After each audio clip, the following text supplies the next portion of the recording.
Hey everyone, it's Erin. Thank you so much for tuning into my video. I really appreciate your support and for you taking the time to watch my videos.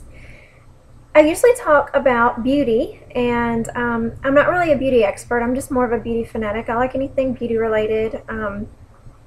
So that's what I've tended to talk to lately on my channel, but I did promise several weeks ago that I'm going to start talking about things that I do actually consider myself an expert in. I'm a fashion and image consultant, a professional organizer, and a wedding coordinator.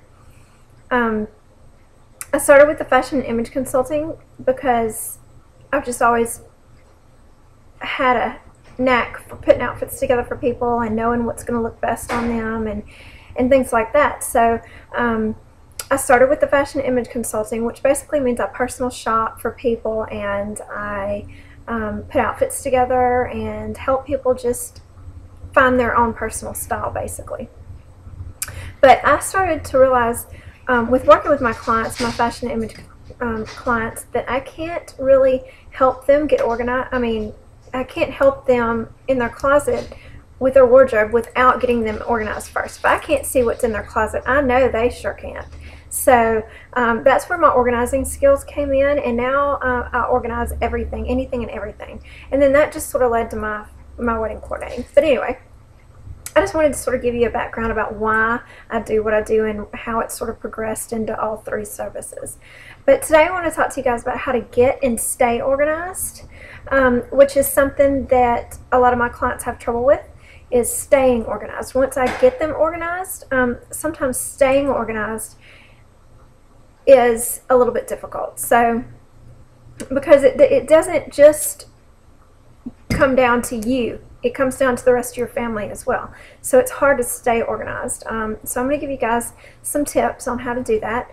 And the first thing I want to start with, though, is to give you guys a little quiz to sort of see, to help you see where you're at organized.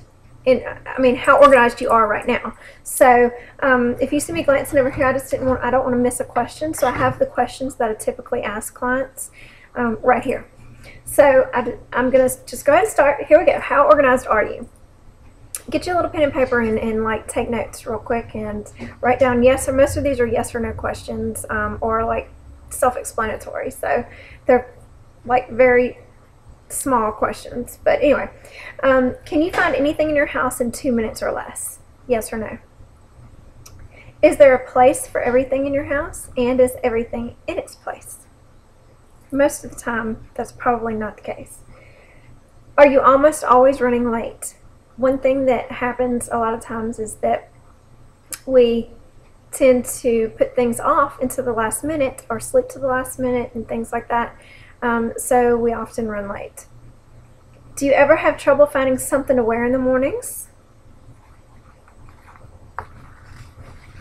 Do you feel happy and relaxed when you enter your home? That is one of the most important questions. You should always feel happy and relaxed, not cluttered, stressed, and disorganized. Have you cleaned your closet out within the last year? I always recommend that people clean their closets out twice a year at the least.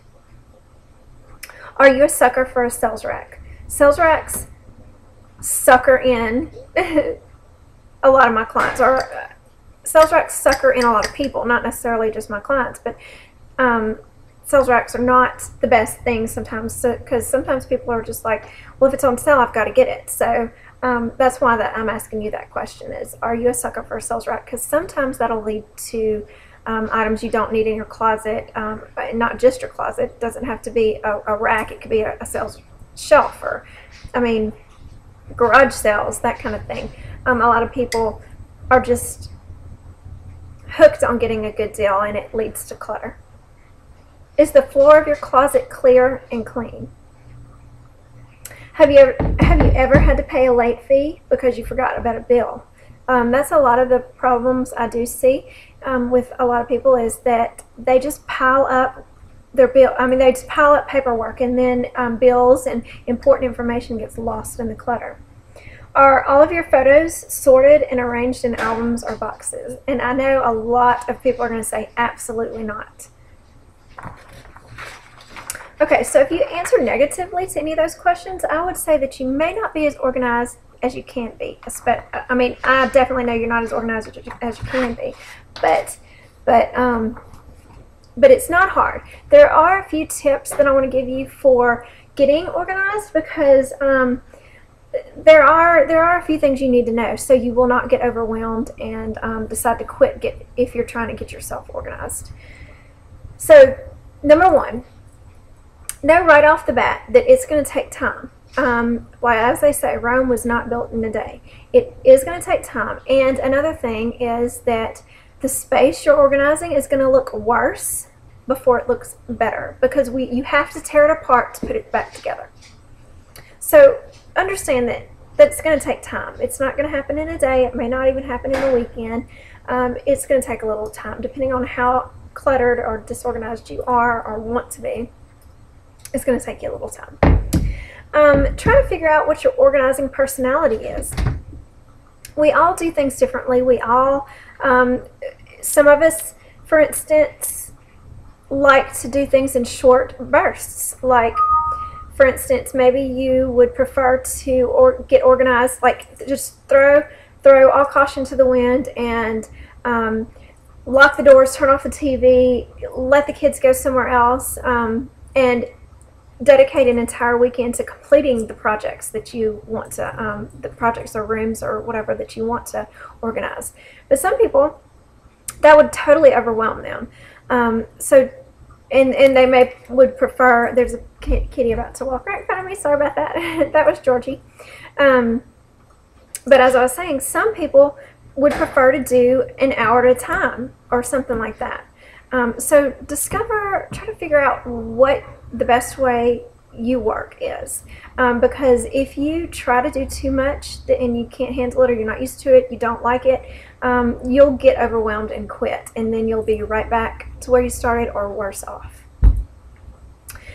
Another thing to think about when going through an organizing process is that you will have to get rid of things. There's no ifs, ands, or buts about that. You will have to get rid of something. Part of being disorganized is that you have too much stuff.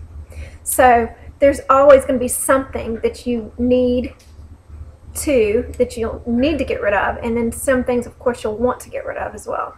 So just understand that, because that's a lot of hesitation, I think, for some people getting organized, because they do not want to get rid of anything in their closet or in their home. A lot of people have attachments to things, but understand going in that you will have to get rid of some things. And understand again that you may need help.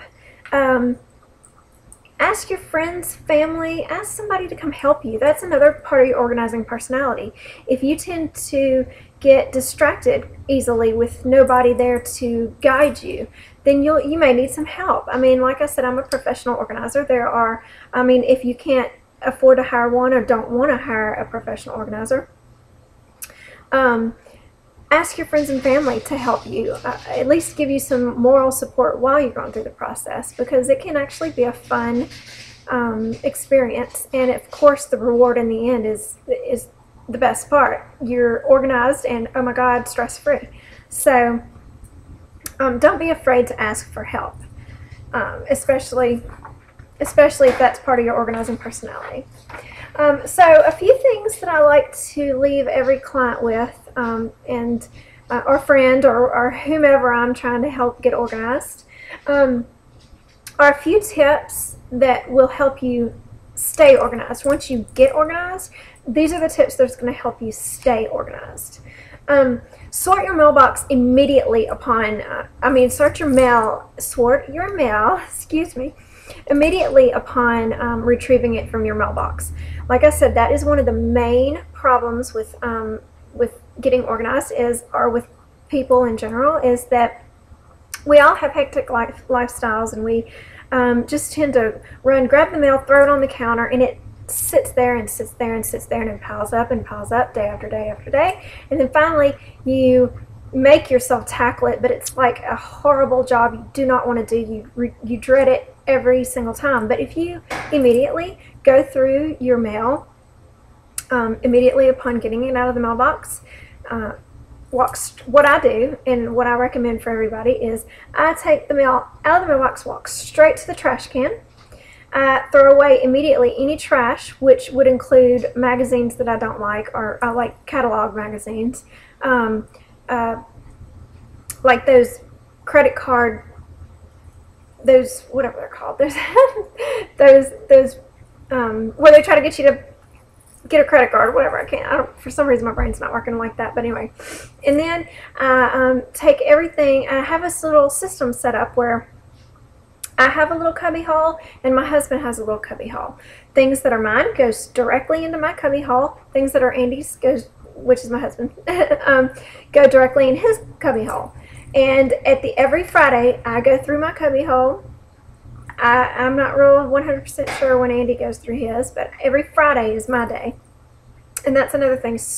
Pick one day that you will go through that cubby hole to pay the bills. To like if I get a periodical or something in the mail that I want to, like a Bed Bath & Beyond. I have one right here. I'm gonna go ahead and get this. I love my little Bed Bath & Beyond mailers that they send, and I use the 10% off coupon, but I don't necessarily right out of the mailbox feel like I want to look at this. So I put it in my cubby hole. On Fridays I go through it and see if there's anything that I want to purchase. If there's not, then I just hold on to it until it expires. So that's one of the main things, and I'm going to try to wrap this up in 15 minutes, so I might move a little bit faster through these last few tips. So if you have any questions, please don't hesitate to ask me below. Utilize all the vertical space in your home. That is one of the main problems in a lot of homes I see. They're not utilizing their vertical space, and that happens a lot in kitchen cabinets. So go and check your kitchen cabinets right now to see how much vertical space you are neglecting, because your cabinets can hold much more than you know. And one way I recommend that you maximize that vertical space is by getting they have risers and shelf extenders and things like that you can purchase, and that happens, like I said, most often in the kitchen and in a closet. The top shelf of a closet is really underutilized, so look and see where you can maximize your vertical space. Switch to matching hangers in your closet. That makes the most immediate difference, and it's unbelievable how much of a difference that makes. And whenever you switch your hangers, you have to take them out. So when you put them back, try to put them back in like a color order. Like go from light to dark. That's my favorite. Lighter to dark. Lighter to darker. And then I also like to organize by sleeveless, short sleeve, long sleeve. Then I'll do pants and then I'll do skirts and pants and dresses, or long skirts and dresses, that kind of thing. But just whatever appeases you is what you should do. But I definitely think it makes the most immediate difference to change your hangers. A label maker is your best friend, because how often do you look in a closet and you're like, oh, I can't remember what was in that box. I can't remember. So be sure to label things, and labels can go everywhere, and that also helps. That's another thing that I wanted to mention. Labels also help other people know where things go. If you have a husband who doesn't know how to put things back where they go, if it's labeled, oh my gosh, how easy is it just to put back? He knows exactly where it goes, and the same goes for your children. If it's labeled, it's much easier for them to know where something goes, and it's much easier for them to put it back. So let's see if I have, I'm sorry, I printed this out so I wouldn't forget anything, but right now that's all the tips I have. I am going to give you guys more tips, but those are the tips that I have for staying organized. So I hope you enjoyed my quiz and my few tips, and please stay tuned and recommend me to your friends and family, and subscribe to my channel. And stay tuned, because I'll be back with fashion tips, etiquette tips, and of course more of my beauty fanatic stuff. So thanks again, and have a great night.